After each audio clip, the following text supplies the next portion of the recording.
Hi, I'm Holly, and with my sister Heather, you're listening to Haunted Family Podcast, a weekly podcast about the paranormal, unsolved mysteries, and even true crime. I kind of feel like our volume is a little low.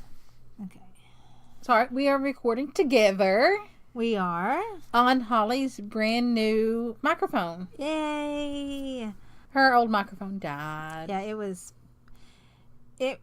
a cheap microphone anyway, and Heather got a new one, and then I got jealous, so I had to, and then I got mine for Christmas, but I was allowed to open it like a couple months early.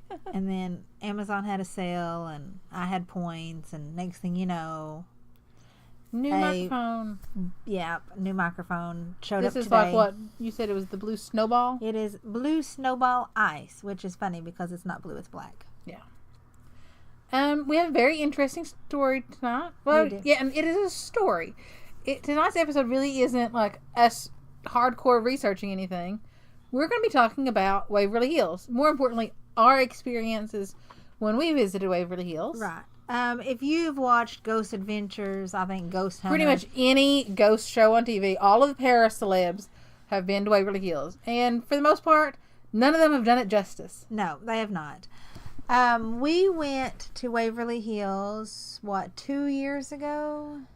For everyone listening, I would just like to say that if you have a sister, or if you have a sibling, I'm sorry, your sibling pales in comparison to my awesome sister. Yes. Who has sprung for tickets to see Metallica for me. Which for we talked about birthday, a couple weeks ago. And has taken me to Waverly Hills for my birthday. Actually, it was us and Mom. Because Yeah. me and Mom are born a day apart. So we took her too. And we had a blast. We did. Okay, so we have both wanted to go to Waverly Hills for a long time. And for those of you who don't know, Waverly Hills is a closed down tuberculosis sanatorium in Louisville, Kentucky. Yeah, so it's 2 hours from us. So close enough to go in a day, but not close enough to go every day. Yeah. Which is why, despite the fact that they are accepting applications for volunteers, we will not be volunteering. Because 2 hours is, well, it's 2 hours for you. It's like closer to 4 for me. Yeah. So, it was originally opened in 1910. Yeah. As just a actually two-story the building. day after my birthday, July 26th. As just a two-story building. Holly was not born in 1910. No. And it housed... I look good for my age. It housed 50 patients when it first opened. But Jefferson County, which is the county that Louisville is in, was absolutely decimated by tuberculosis. Yeah. And really, most of Kentucky and most of, the country was. So, Waverly Hills kept spreading. It actually was a self-contained city almost. It had its own zip code. It had... it grew its own food. It had its own water treatment. Nurses lived on campus. Doctors lived on... Everybody who worked there in any capacity lived there. But they allowed visitors weekly, so... Yeah. Weird. And Waverly Hills sits on a little hill, which is perfect because it gave good crosswinds. It did. Because when there's no power to this building. So when we went, which was... late September, it was still very hot because Kentucky is pseudo-southern. We're just southern enough to have the heat and just northern enough to have the cold. Yeah. We have it's like the 16 worst degrees of both. Outside right now. So this building remained open as a hospital until 1961, which was when the antibiotic that would actually treat tuberculosis was discovered and tested and it really hit the market. Yeah. The streptomycin, for anybody who's just dying to know what antibiotic that was. Yeah. The very next year, it opened as a nursing home, and it Woodhaven Medical Services, and it stayed open until 1980. And it was closed down because patient neglect. Massive patient neglect. You actually get that in a lot of nursing homes open today. Yeah, I worked in several nursing homes, and I never saw it. I just never really saw it. But it happens. It does. My coworkers were awesome. But, honestly, A lot of that is because nursing home employees, especially like Holly was a CNA, they're way overworked. Yeah. They have way too many beds for, just one person.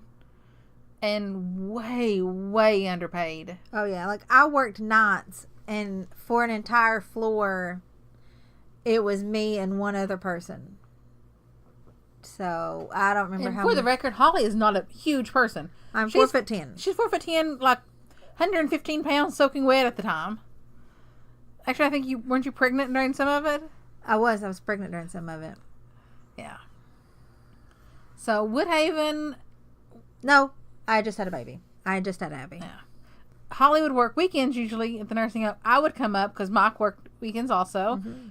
And I was Abby's caregiver pretty much 24 hours a day all weekend long because Holly would come home and sleep. Oh, yeah, it was bad.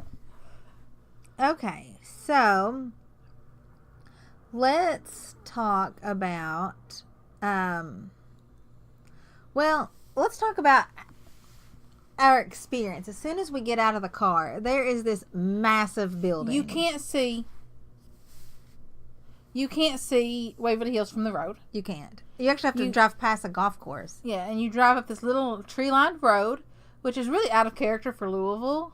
Because Louisville's one of our major cities in Kentucky. Right. I mean, you may know it as home to Churchill Downs, home to the Louisville Cardinals, and home of the Louisville scandal. Home of the Louisville Slugger baseball bat. Home of Muhammad Ali.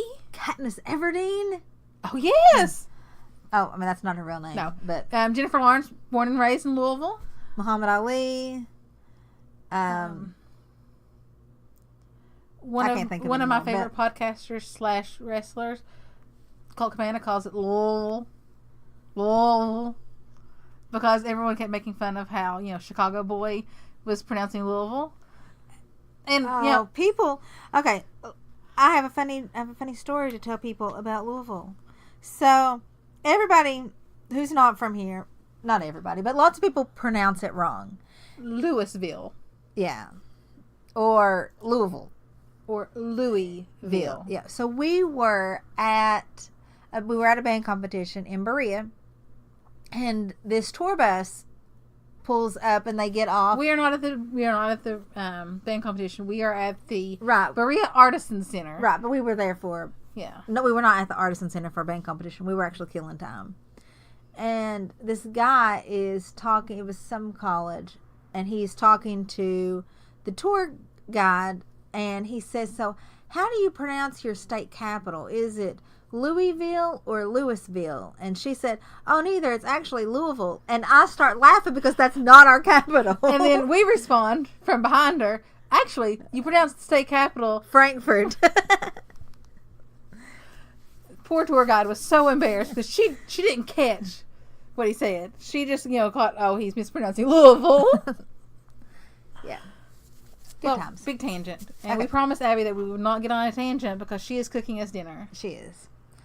Okay, so we pull up this gigantic building, and you have to wait outside of the gate before they open it and let you actually pull into the compound. Right, and then they let you park, and then you get out, and they lead you to a building that actually has power. And it's a new building. There's bathrooms and stuff there. Because once you get into... There's also the gift shop. Yeah, once you get into Waverly Hills proper, there's none of that. So the tour guide, just kind of tells us the history, what we just told you. You watch a little video. And then they take you in the building. And our first stop was... The body shoot. Which... made me excited because I was hoping that we wouldn't run out of time during the tour and not get to see this. I will tell everyone who is thinking about going to Waverly Hills, when you go to the body shoot, they will give you the option of walking down to the end of it and walking back. Don't. No. Because it's not steep walking down.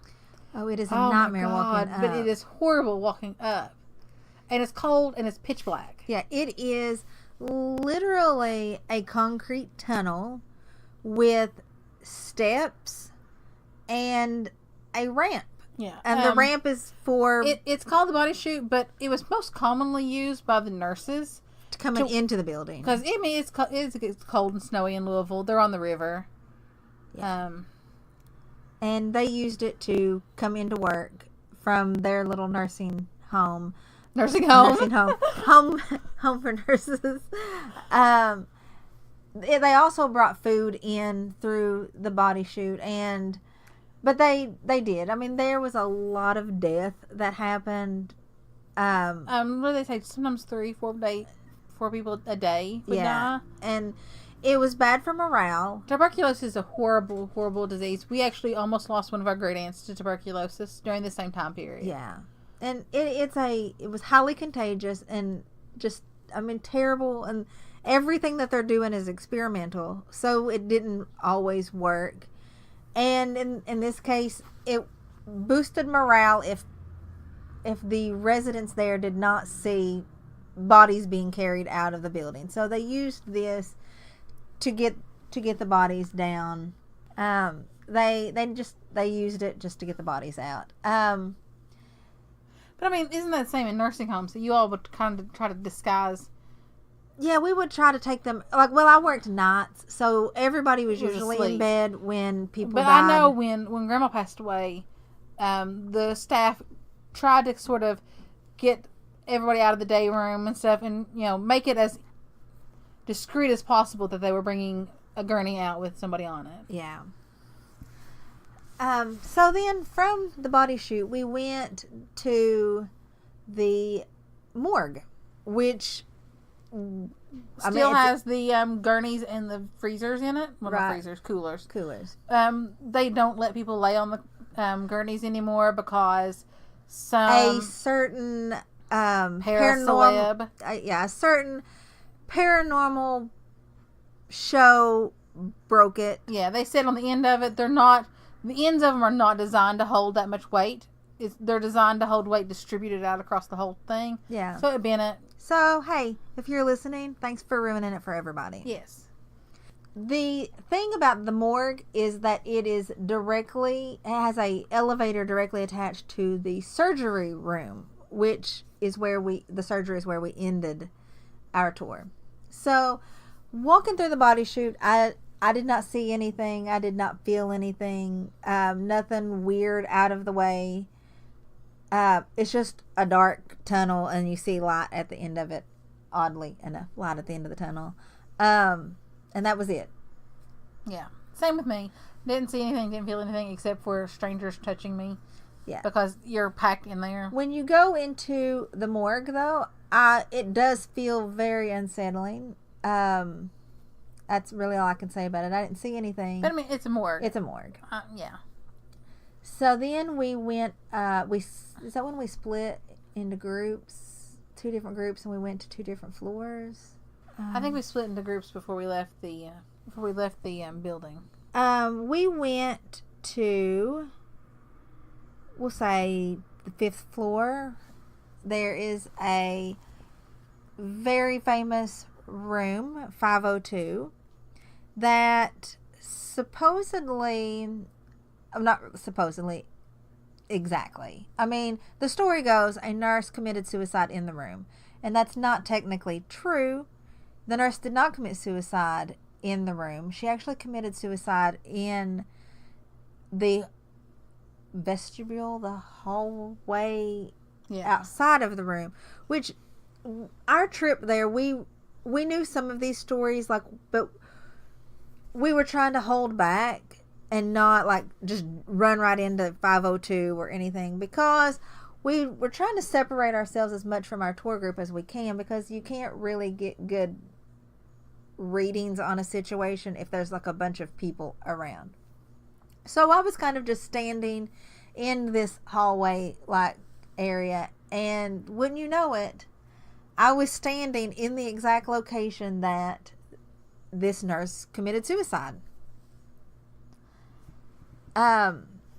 Supposedly this room lights up.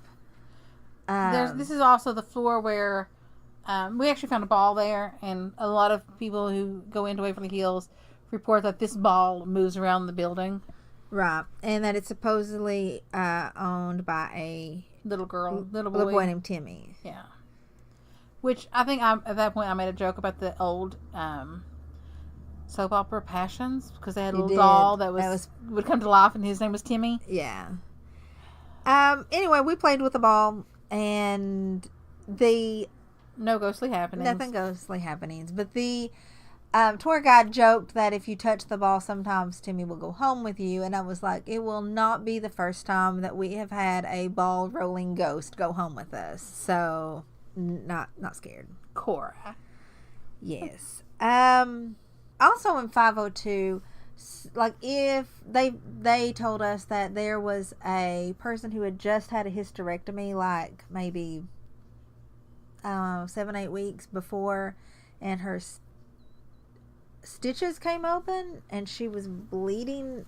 To which Holly responds, "Man, I hope I don't have bleeding from my hysterectomy. It was only how many years ago? Like 7 years ago."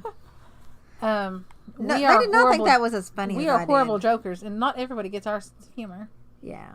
We kind of mentioned it, and I don't remember what floor we were on. I want to say maybe it was the 4th floor that we were on, where the elevator was stuck. Right? Was that 4? I thought it was 3, but it might have been 4. Okay, 3 or 4. It doesn't matter. We stopped outside of a room, and what was beside the elevator, and our guide was telling us how there was a homeless man, a vet, who lived in the building with his dog, and a big white German Shepherd, and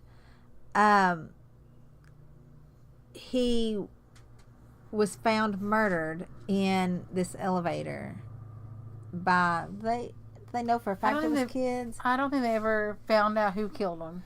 But anyway, the man and the dog were murdered, and the body was in this elevator. And the elevator is now stuck on this floor, 3, 4. It doesn't really matter, and doesn't move. So our guide was telling us that there was a couple, and the boyfriend did not want to be there at all. The girlfriend had drugged him there, and so he walked around into the room that was beside this elevator. Yeah, the room behind the elevator is kind weird. Of an L. Yeah, you walk into the door and you're in a hallway, and you walk down the hallway and then you turn a corner and there's the room. Right, but it's not a big hallway. I think they used it for like linens and stuff. Yeah, it's a linen closet, and so the guy walked into the room and then came out screaming and just took off down the stairs and out of the building. And the tour guide caught up with him and asked him, "What do you want? How much have you had to drink?" You know, all of these standard questions. And the guy was like, "I am sober. I have had no drugs, but I saw a man in a trench coat with no eyes." And the guy he described, like facial features wise, was the homeless guy who used to live in the building. Yeah. And the tour guide said that he's seen the homeless man in the building before, but that he's always had eyes. So he thinks that he was just messing with the guy because he was a non-believer. Yeah. I mean, honestly, when I'm a ghost, I will probably mess with people. Yeah, me too. Also, 4th floor is also home to the shadow people. Yes. And this is probably where things started getting interesting.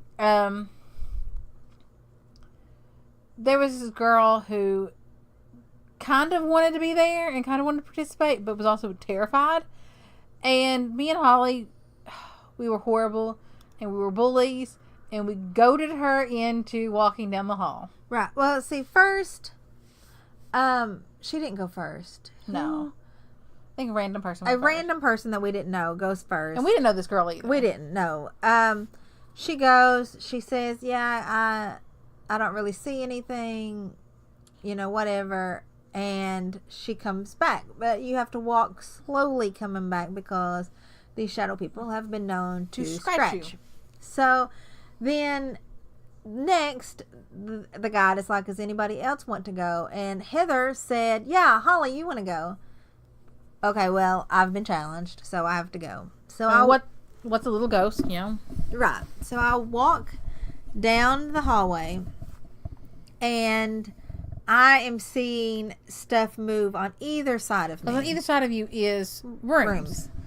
The rooms none of them have doors, and they're all open to the outside so that the so they get ventilation. residents could get ventilation. So I'm walking down, and he tells me to stop, and then he's like, do you see that in front of you? And it was to my right, in a room, like right in front of me, leaning up against the door frame, was a full black silhouette.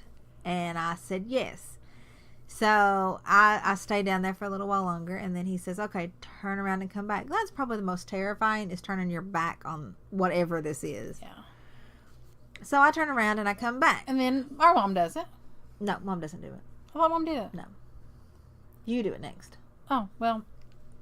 Okay, apparently I could do it next. I thought Mom went. No. So I walked in the hallway, and I get to the point where he tells me to stop, and I stop. He says, okay, what do you see in front of you? I was like, I see nothing. He's like, you see the lights coming through the 2 slitted windows on the door. And I was like, no, I do not see any doors in front of me. I see nothing in front of me. And then whatever is blocking my path moves, and I see the doors. I'm like, oh, never mind. Apparently, it was right in front of me, and I didn't see it because it was black, and it was blocking out all the light. And then I turn and come back, and you literally, as you're walking in the hallway, you can see things in every single room and every single doorway. Right. So he stops. It's like we're all in a group, and he yells at somebody to get back in with the group, and then takes off. And it's not a somebody. Yeah, another guy that was with our group yells at somebody and then takes off running into the room to try to stop them. And then he comes back and was like, never mind. Yeah, because they disappeared. Yeah. So then the girl wants to go, but she kind of doesn't, and we goad her into walking in the hallway. And she takes a few steps in the hallway, and then she asked her boyfriend and somebody else to come with her.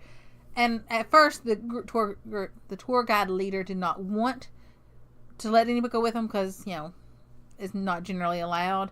But we were like, come on, let him. So our tour guide lets the guys go with her. She gets down to the spot, freaks out, has like an emotional breakdown almost, and comes running back, which, is bad. And apparently things tried to grab her as she was running back.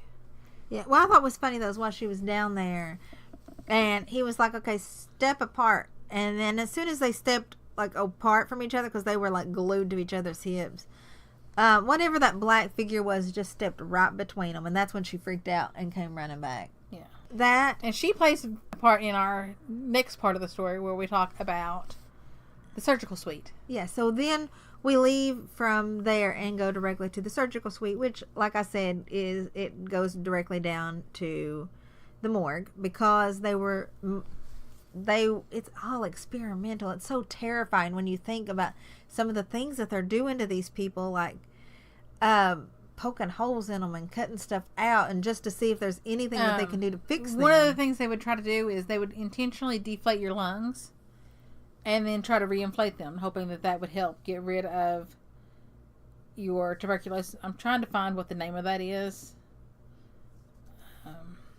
Well, so she is hyperventilating and crying and screaming and just an emotional mess. She has to be picked up and carried out of the building at this point. Yeah. I felt sorry for her because we bullied her, and then she had a bad time. Yeah. And she'll probably never go back there again. And probably be terrified of ghosts forever because we bullied her into going to a place that so she don't, was not prepared. Bullying is bad. Don't bully people. Pneumothorax procedure. Procedure. What? That's what it's called, where they deflate your lungs and then... What else about this visit? We can talk about the sisters. Oh, okay. There were these... On the second floor. Yeah. You enter the room and there's a picture of them. Okay. I feel like we should say, at this time, our tour guide is talking. We've not even been in the room yet. And Heather and I are taking pictures of ourselves outside of this room as he's telling this story. And we... he's talking about, like, one of the sisters, they both came in with tuberculosis, but one sister beat it and got to go home, and her sister did not beat it, so she came back to help her sister, and she beat it a second time. But her sister died. And people bring like flowers and will leave in this room for the dead sister. And I just thought that it was funny because when we finally got to walk through this room, Heather and I had been sitting and posing for a picture in the exact same spot that the dead sister, I think it was Lois and Audrey. Yeah, had her, like, one of her last pictures taken. Yeah. I was like, oh, that's kind of creepy. We've mentioned this in another episode, but as we were walking down to the 4th floor where... Yeah, Lois and Audrey Higgs was the name of the sisters. A lot of people claim that they hear Lois's voice saying Audrey. I didn't hear anything. I didn't either. And other than the shadow people on the 4th floor, I didn't see anything. I didn't either. There's the feeling of just absolute creepiness is everywhere. It is undoubtedly haunted. I cast a lot of doubt about whether or not it is the most haunted place in Kentucky. Right. Because I have been to several really haunted places, including Holly's house, in the state of Kentucky. I would love to go back with a small group, and they do allow you to rent it out. It's, like I said, $100 a person, and you can get like a group of 10. And I would love, if we've got any listeners that would like to go on an overnight with us, that would be great. If you would like to pay our way too, that would be awesome too. Yeah, we have no sponsors, as we keep telling you. But if you, just send us a message or whatever if you can be in Kentucky and go with us. But we'd have to know soon because they open tours tomorrow. The 1st of January, the 1st of the year. Although they're not going to be listening to this on the 1st of January. But they start at the 1st of January and it goes very fast. Very fast. And I would love to do an overnight just so I could get an experience of exactly how haunted it is. Because I don't think that you get the full impact when you're with a bunch of people. Especially not a bunch of people who scream at a bat. I know. Well, heck, that's like half of the paranormal shows on TV. And that's one of the reasons why I don't watch the Paris celebs on TV is because they get freaked out over stupid crap. But I digress. Our tour guide told us a very interesting story about the place. A group of kids broke in one night. They took a hatchet and they broke in, and this was while the workers were all outside because their tour night was over. I don't even think at the time they had the building set up. They didn't. They were sitting around a bonfire. Yeah, because the building with power wasn't there yet. And they heard screaming over and over and over inside the building. So they go in, and the guys were beating this door with a hatchet. The doors in the stairwells are metal, and they're thick and they're heavy. But they're not heavy. Swing open and close really easily. Yeah. And it's not so heavy that you can't just open it. Yeah. But these doors, the kids could not get them open because they were being swarmed by shadow people. And the shadow people were not letting them open the door. And thankfully the workers were there and heard their screams and opened the door, and they were so thankful. But there are hatchet marks on the inside of this door from those kids trying to beat their way out with the hatchet. Yeah. Waverly Hills, very awesome place. Probably not the most haunted place in Kentucky. Definitely not the most haunted place in the United States. No, but definitely a place that we want to go back. And we would like to share this experience with our listeners. Yeah. So if you would like to go with us, just let us know.